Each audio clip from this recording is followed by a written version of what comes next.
नमस्कार दोस्तों, GS centre education में आप सभी का स्वागत है। आज हम लोग जो उत्तर प्रदेश करंट पढ़ेंगे, जिसमें उत्तर प्रदेश के जनवरी माह के करंट अफेयर को हम लोग कवर करेंगे कुछ इंपॉर्टेंट फैक्ट के साथ। तो शुरू करते हैं। पहला हमारा क्वेश्चन कह रहा है कि यूपी में जो है, पहला जो फैक्ट कह रहा है कि यूपी में पीएम श्री स्कूल योजना, तो पीएम श्री है यानी प्रधानमंत्री श्री स्कूल योजना। अगर बात करेंगे कि ये किसकी योजना है, तो ये केंद्र की योजना है। इसके तहत यूपी में जो है कितने 928 जो केंद्र हैं, स्कूल हैं, उनका शुभारंभ किया गया। अच्छा, ये है क्या योजना? तो ये योजना है जो है, इसके तहत क्या किया जाएगा, 5 वर्षों में संपूर्ण भारत में क्या किया जाएगा, 14,500 स्कूलों को क्या किया जाएगा, अपग्रेड किया जाएगा नई शिक्षा नीति के तहत। ठीक है, तो नई शिक्षा नीति के तहत जो है इनको क्या किया जाएगा, अपग्रेड किया जाएगा। कितने स्कूलों को? 14,500 स्कूलों को किया जाएगा संपूर्ण भारत, मतलब पूरे भारत में। उसमें से यूपी में कितने शुरू किए गए हैं, कितने स्कूलों को चुना गया है, तो 928 को चुना गया है। और ये जो शुभारंभ किया है, तो सीएम उत्तर प्रदेश के सीएम योगी और जो है धर्मेंद्र प्रधान जो शिक्षा मंत्री हैं, उनके द्वारा, दोनों लोगों के द्वारा शुभारंभ किया गया। 4 जनवरी 2024 को किया गया। और इस योजना, ये जो योजना है, इस योजना के तहत जो है यूपी में जो है कितने, तो 1753 खोले जाएंगे। क्या ये आपके स्कूलों को चुना जाएगा। इसके अंतर्गत जो है 1753 स्कूल शामिल हैं, जिसमें से पहले चरण में, अभी इसका ये पहला चरण है, इस पहले चरण में जो है कितने स्कूलों या केंद्रीय विद्यालयों को लिया गया है, तो 928 को लिया गया है। इस 928 में अगर बात करेंगे तो 81 क्या हैं, केंद्रीय और जवाहर नवोदय विद्यालय हैं। तो ये भी याद रखेंगे। ठीक है, अब ये बात करेंगे कि ये इनको नई शिक्षा नीति के तहत क्यों अपग्रेड किया जाएगा, क्योंकि बदलाव, नई न्यू एजुकेशन पॉलिसी आई है जो कि 2020 में आई थी। ठीक है, तो इसके तहत स्कूलों को अपडेट किया जाएगा। ठीक है, इसके तहत स्कूलों को जो है निर्मित किया जाएगा। अब इसमें जो नई एजुकेशन पॉलिसी की बात कर रहे हैं, तो ये कब आई थी, 2020 में आई थी। ठीक है, राष्ट्रीय शिक्षा नीति अगर बात करेंगे पहली कब आई, तो ये पहली आई थी जो है 1968 में आई थी, जो कि कोठारी आयोग की सिफारिश पर आई थी और इंदिरा गांधी के टाइम पर आई थी।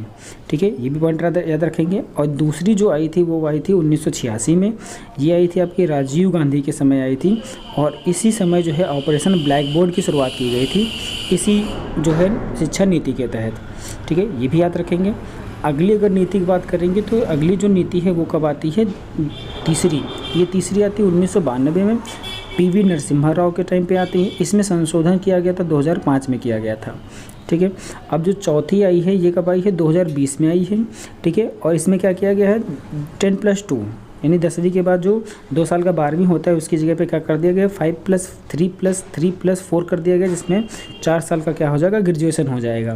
तो इसका ट्रायल चालू हो रहा है। इस ट्रायल के तहत जो है इन जो है स्कूलों को, विद्यालयों को अपग्रेड किया जाएगा। ठीक है, इसीलिए इन विद्यालयों को चुना जा रहा है। और ये योजना जो लागू होगी, कब लागू होगी, तो ये 26 जनवरी 2026 को लागू होगी। ये कब लागू होगा, 2026 को लागू होगी। और ये किसकी सिफारिश पर ये योजना लाई गई है, तो ये के कस्तूरी रंगन समिति की सिफारिश पर लाई गई। तो ये भी याद रखेंगे, इंपॉर्टेंट है। अगला पॉइंट हमारा कह रहा है कि दिव्य अयोध्या ऐप, तो ये ऐप किसने लॉन्च किया, तो उत्तर प्रदेश के सीएम के द्वारा लॉन्च किया गया। इसका विकास किसने किया है, तो अयोध्या विकास प्राधिकरण ने किया है, याद रखेंगे। अगर अयोध्या की बात करेंगे, तो अभी हाल ही में अयोध्या के हवाई अड्डे का नाम बदल के महर्षि इंटरनेशनल एयरपोर्ट कर दिया गया है।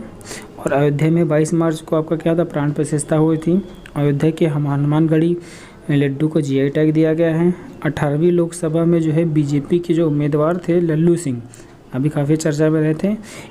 इनको जो सपा के प्रत्याशी अवधेश के द्वारा जो है फैज़ाबाद सीट से हरा दिया गया, क्योंकि अयोध्या में तो कोई सीट है नहीं जो लोकसभा की, तो यहाँ फैज़ाबाद ही अयोध्या के फैज़ाबाद के अंतर्गत ही अयोध्या आती है। तो जो फैज़ाबाद सीट थी, वहाँ से बीजेपी के उम्मीदवार लल्लू सिंह को जो है किस प्रत्याशी ने हराया, तो अवधेश प्रसाद ने हराया। तो ये काफ़ी चर्चा में रहा, तो ये पूछ सकता है। ठीक है, 18वीं लोकसभा के चुनाव हो रहे थे इस बार, ये भी याद रखेंगे।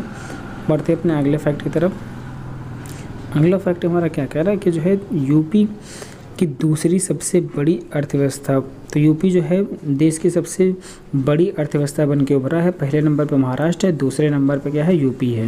यूपी का जो है नेशनल इनकम, राष्ट्रीय का योगदान है राष्ट्रीय आय में, वो है 9.2। ये भी याद रखेंगे कि यूपी दूसरी अर्थव्यवस्था है ठीक है, भारत के सभी राज्यों में। और अगला हमारा पॉइंट क्या था कि एमएसएमई क्षेत्र में यूपी किस स्थान पर है? तीसरे नंबर। तो एमएसएमई क्षेत्र में micro small and medium enterprises में ये किस स्थान पर है? तो ये तीसरे स्थान पर है। ठीक है, और जबकि हमने बताया ये जो है अर्थव्यवस्था के रूप में देखा जाएगा तो ये किस स्थान पे? दूसरी सबसे बड़ी अर्थव्यवस्था है, और इसमें महाराष्ट्र पहले नंबर पे है। और नेशनल जो हमारा इनकम है उसमें जो नेशनल यानी राष्ट्रीय आय है उसमें इसका योगदान यूपी का कितना है? तो 9.2% है। ठीक है, पहले नंबर पे जो है एमएसएमई क्षेत्र में महाराष्ट्र है और दूसरे नंबर पे तमिलनाडु है। अगला पॉइंट क्या कह रहा है कि जो है अयोध्या में 5 नए हवाई अड्डों की मंजूरी दी गई है। तो यानी अयोध्या में 5 नए हवाई अड्डे बनेंगे। कहाँ कहाँ पर? एक बनेगा आजमगढ़ में, अलीगढ़, मुरादाबाद, चित्रकूट और श्रावस्ती। तो ये 5 ऐसे स्थान हैं जहाँ पर क्या बनाए जाएंगे? नए जो है हवाई अड्डे बनाए जाएंगे। अभी इन पाँचों को मिलाकर यूपी में संख्या कितनी हो जाएगी हवाई अड्डों की? तो 19 हो जाएगी।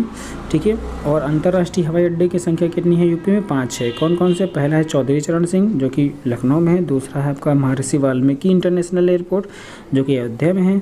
तीसरा है कुशीनगर एयरपोर्ट जो कि आपका क्या है? कुशीनगर में ही है। लाल बहादुर शास्त्री इंटरनेशनल एयरपोर्ट वाराणसी में है। और जेवर एयरपोर्ट आपका क्या है? नोएडा में। तो यूपी में 5 क्या हैं? इंटरनेशनल एयरपोर्ट है, जिसमें से 3 चालू हैं, 2 अभी कार्यरत हैं, और 19 टोटल हो जाएंगे। अगर नेशनल और इंटरनेशनल दोनों मिला लेंगे तो टोटल कितने हो जाएंगे? 19, इन पाँचों को ऐड करने के बाद। 2023-24 ई खसरा पड़ताल ऐप लखनऊ में लॉन्च किया गया। किसके द्वारा? सूर्य प्रताप सिंह के द्वारा लॉन्च किया गया। तो याद रखेंगे ई खसरा जो ऐप है उसका संबंध जो है कृषि से है। ठीक है, और इसे लॉन्च किया जो हमारे कृषि मंत्री हैं उत्तर प्रदेश के सूर्य प्रताप सिंह के द्वारा किया गया। अगला कह रहा है गोरखपुर में कितने? 19 हेल्थ एटीएम बनाए जाएंगे। इसका शुभारंभ किसने किया? सीएम द्वारा किया गया। और इसमें 50 से अधिक जांचें हो जाएंगी। और पहला अगर गोरखपुर का जो है अगर पूछेगा यूपी में पहला हेल्थ एटीएम कहाँ खोला गया तो वो भी गोरखपुर में ही खोला गया था। तो ये भी याद रखेंगे। और अभी 19 नए भी खोले गए हैं, याद रखेंगे। अगला कह रहा है कि खेल महाकुंभ का आयोजन कहाँ हुआ? तो मिर्ज़ापुर में हुआ। ठीक है, अगला कह रहा है डॉक्टर ऋतु करिधा को किस सम्मान से सम्मानित किया गया? तो यूपी के गौरव सम्मान से सम्मानित किया गया। यूपी का गौरव सम्मान से सम्मानित किया गया। अगला कह रहा है विकसित भारत संकल्प यात्रा, तो ये 10 जनवरी 2024 को कहाँ हुई? तो ये जो है बरेली में हुई, याद रखेंगे। अगला कह रहा है लेपर्ड सफारी की शुरुआत कहाँ की गई? तो यूपी के जो इटावा है वहाँ पर की गई। इटावा में ही आपकी जो है लायन सफारी भी स्टार्ट हुई थी सबसे पहले, और यूपी में ही अभी लेपर्ड सफारी भी शुरू हुई है। अगला कह रहा है ई सेवा पोर्टल। ई सेवा पोर्टल की शुरुआत कब हुई? 28 जनवरी 2024 को ही किसके द्वारा? सीएम के द्वारा गोरखपुर में की गई। और ये संबंधित किससे है? सफाई कर्मचारियों से संबंधित है। किससे संबंधित है? सफाई कर्मचारियों से संबंधित है। तो ये रहा यूपी का जो है यूपी करंट रहा, जो सबसे मोस्ट इम्पॉर्टेंट जो फैक्ट थे यूपी से संबंधित 2024 जनवरी के। और अगर वीडियो आपको पसंद आया तो वीडियो को लाइक और शेयर कमेंट जरूर करें।